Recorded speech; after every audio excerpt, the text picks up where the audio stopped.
heat that infiltrates the windows and warms her brown skin, even in late March. Her alarm buzzes as the champagne bubble dream pops. Grace wakes in Las Vegas instead of her apartment in Portland, and she groans.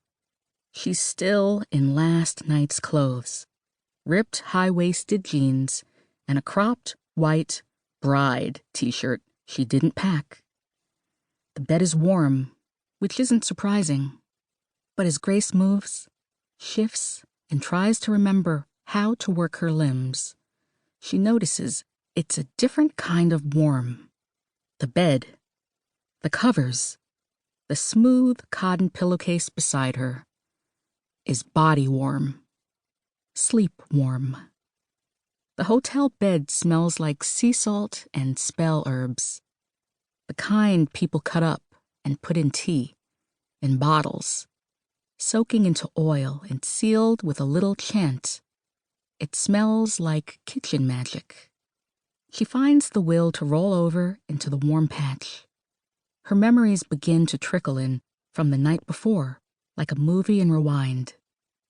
There were bright lights and 2 sweet drinks, and one club after another. There was a girl with rose-pink cheeks and pitch-black hair and, yes, sea salt and sage behind her ears and over the soft, veiny parts of her wrists. Her name clings to the tip of Grace's tongue, but does not pull free. The movie in Grace's head fast-forwards.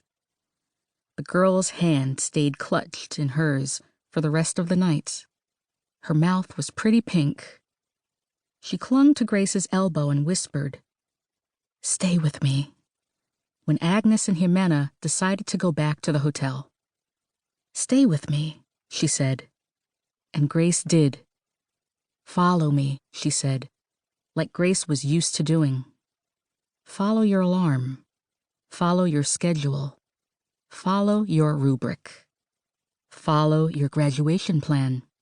Follow a salt and sage girl through a city of lights and find yourself at the steps of a church." Maybe it wasn't a church. It didn't seem like one. A place with fake flowers and red carpet and a man in a white suit. A dressed-up priest. 2 girls giggled through champagne bubbles and said yes. Grace covers her eyes and sees it play out. "Jesus," she mutters, sitting up suddenly and clutching the sheets to keep herself steady. She gets up, knees wobbling. "Get it together, Grace Porter." Her throat is dry and her tongue sticks to the roof of her mouth. "You are hung over. Whatever you think happened didn't happen." She looks down at her t-shirt and lets out a shaky screech into her palms. "It couldn't have happened because you are smart and organized and careful. None of those things would lead to a wedding." "A wedding?" "Didn't happen," she murmurs, trying to make up the bed. It's a fruitless task, but making up the bed makes sense, and everything else doesn't. She pulls at the sheets, and 3 things float to the floor like feathers. A piece of hotel-branded memo paper, a business card, a photograph. Grace picks up the glossy photograph first. It is perfectly rectangular, like someone took the time to cut it carefully with scissors. In it, the plastic church from her blurry memories. The church with its wine-colored carpet and fake flowers. There is no Elvis at this wedding, but there is a priest with slicked back hair and rhinestones around his eyes. In it, Grace is tall and brown and narrow, and her gold, spiraling curls hang past her shoulders. She is smiling brightly. It makes her face hurt now to know she can smile like that, can be that happy, surrounded by things she cannot remember. Across from her, their hands intertwined, is the girl.